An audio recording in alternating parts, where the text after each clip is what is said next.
성도 여러분, 안녕하십니까? 고난주간 마지막 날입니다. 오늘도 빛의 사명자로서 세상을 비추는 성도님들에게 하나님의 은혜와 평강이 넘치시길 축복합니다. 오늘 말씀은 누가복음 23장 34절 말씀입니다. 봉독하겠습니다. 이에 예수께서 이르시되 아버지 저들을 사하여 주옵소서.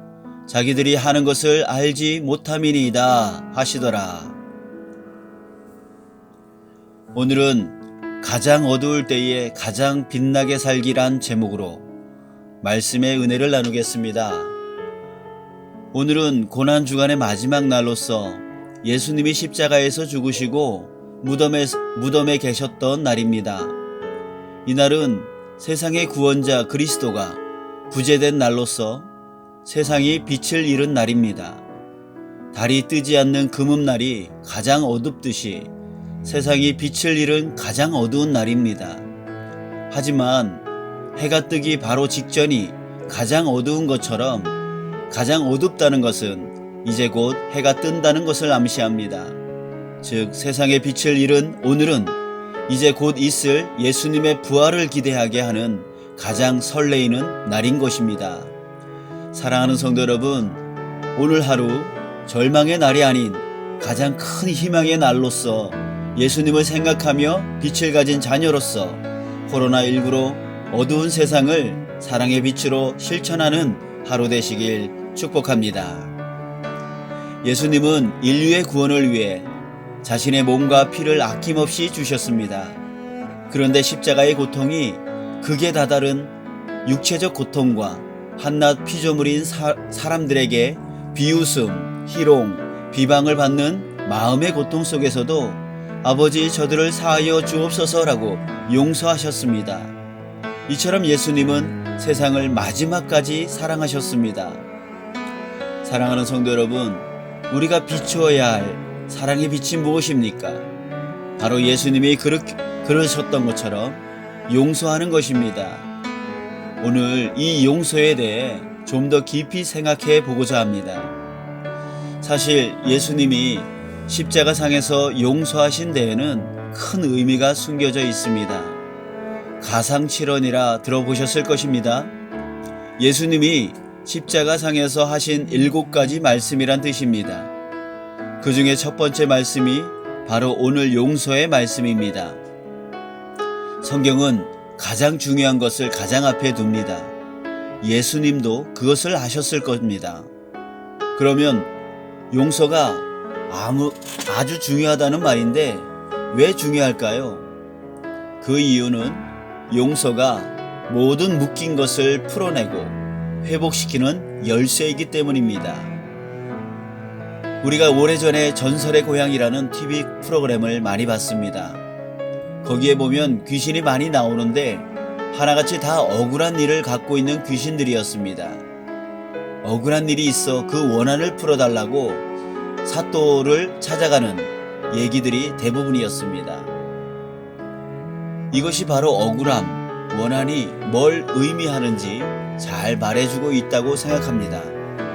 억울함은 살아서도 고통을 주지만 죽어서도 고통을 준다는 겁니다. 그토록 억울함은 완전히 풀리기까지 사람을 괴롭힙니다. 그런데 누구를 괴롭힙니까? 가해자입니까? 아닙니다. 억울함을 가지고 있는 사람입니다. 이 사람은 그 억울함이 풀리기까지 정상적인 삶이 힘듭니다. 사람들과 정상적인 관계를 맺기도 힘듭니다. 어떤 일로 인해 억울함이 생길 때 우리 마음은 미움과 불신의 공장이 되어버립니다. 그래서 그 사람이 가는 곳마다 만나는 사람마다 그 미움과 불신이 사용되어집니다. 그래서 가정이 깨지고 불화가 생기고 공동체에 갈등이 생겨집니다. 건강에도 좋을 리가 없습니다. 불면증, 혈압 등의 원인이 되어집니다. 평생을 안식교에 있다가 최근 몇 년 전에 개신교로 개종한 이상구 박사가 한 말 중에 사람이 기가 막힐 때 암이 발생한다고 했습니다. 그 기가 언제 막히냐면 우리가 기가 막힐 노릇이다 라고 하듯이 갑자기 엄청나게 힘든 상황에 처했을 때에 그것이라고 하는 겁니다. 감당 못할 큰 억울한 상황도 그와 같을 것입니다. 또한 우리 믿음의 성장을 막는 요인이 됩니다. 억울한 마음이 그 사람을 지배하기 때문에 하나님의 말씀을 듣고 깨닫고 순종하는 데에는 관심이 없고 자신의 억울한 일을 해결하는 데에만 집중하게 되어 기도도 성도 간의 교제도 사역을 하는 데에도 정상적일 수 없습니다. 자기 원대로 안 되면 하나님께도 성도에게도 사역하는 중에도 쉽게 마음이 상하고 분노와 화를 내게 되어집니다. 이토록 억울함이란 사람을 참 힘들게 합니다.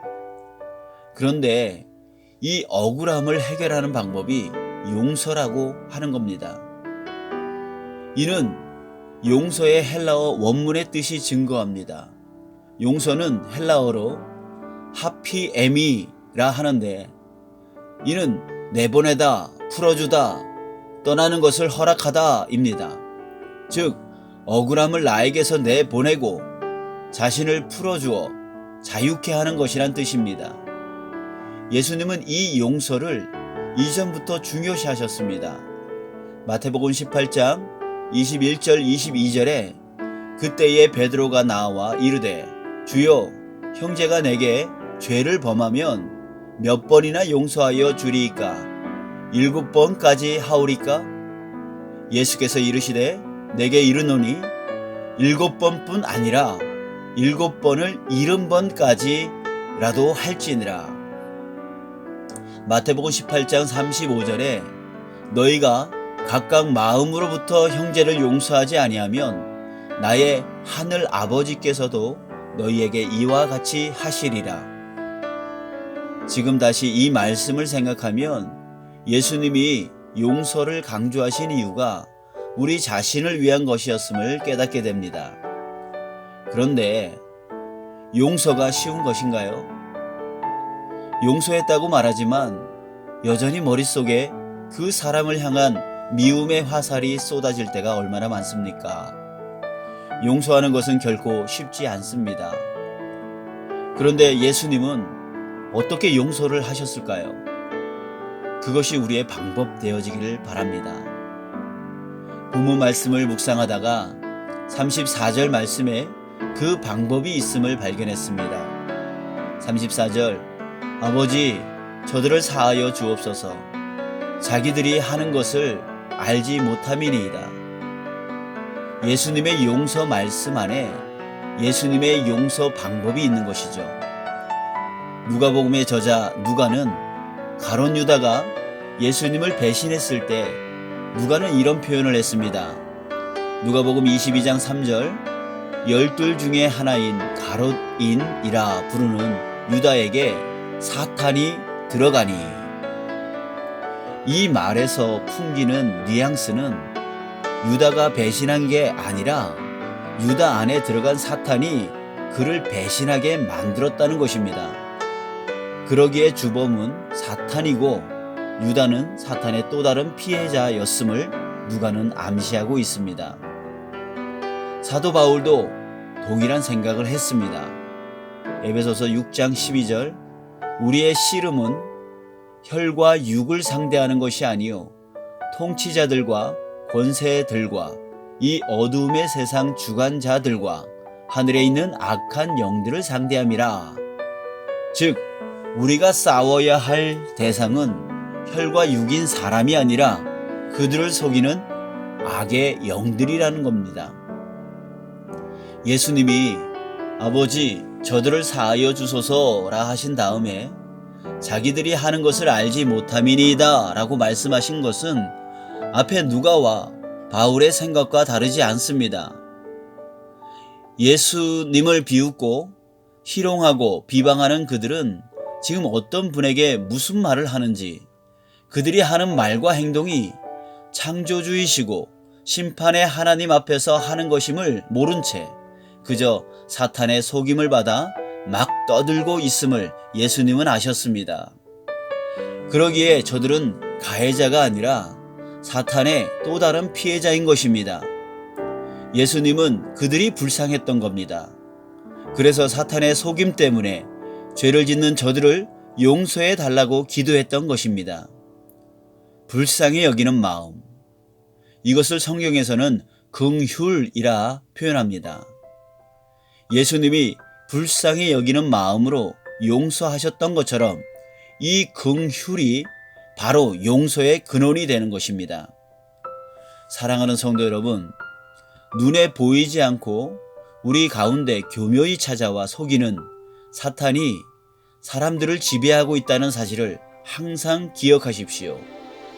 그러기에 여러분을 비판하고 마음을 아프게 했던 그들도 자기들이 무슨 짓을 하는지도 모르고 하나님이 남을 비판하고 마음을 아프게 하는 자들에게 어떻게 보응하시는지도 모르고 자기 감정대로 자기 생각대로 떠들어대는 저들도 사탄의 피해자임을 인정하시길 바랍니다.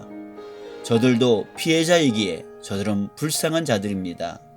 이 마음을 우리가 가졌으면 좋겠습니다. 그러면 용서할 수 있습니다.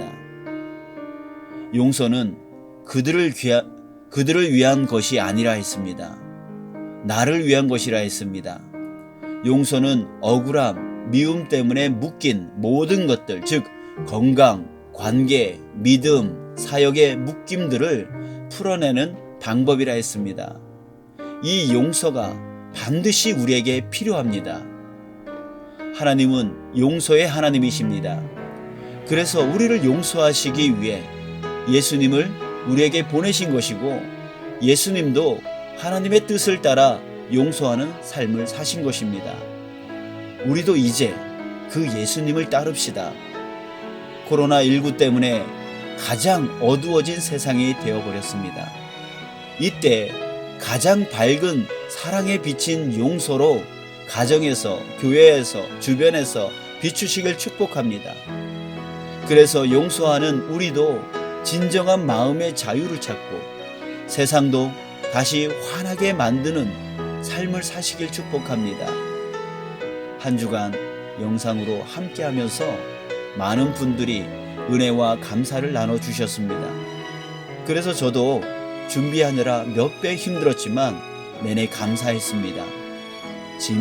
진심으로 감사하며 앞으로 예배 정상화를 위해 다 함께 마음을 모았으면 좋겠습니다.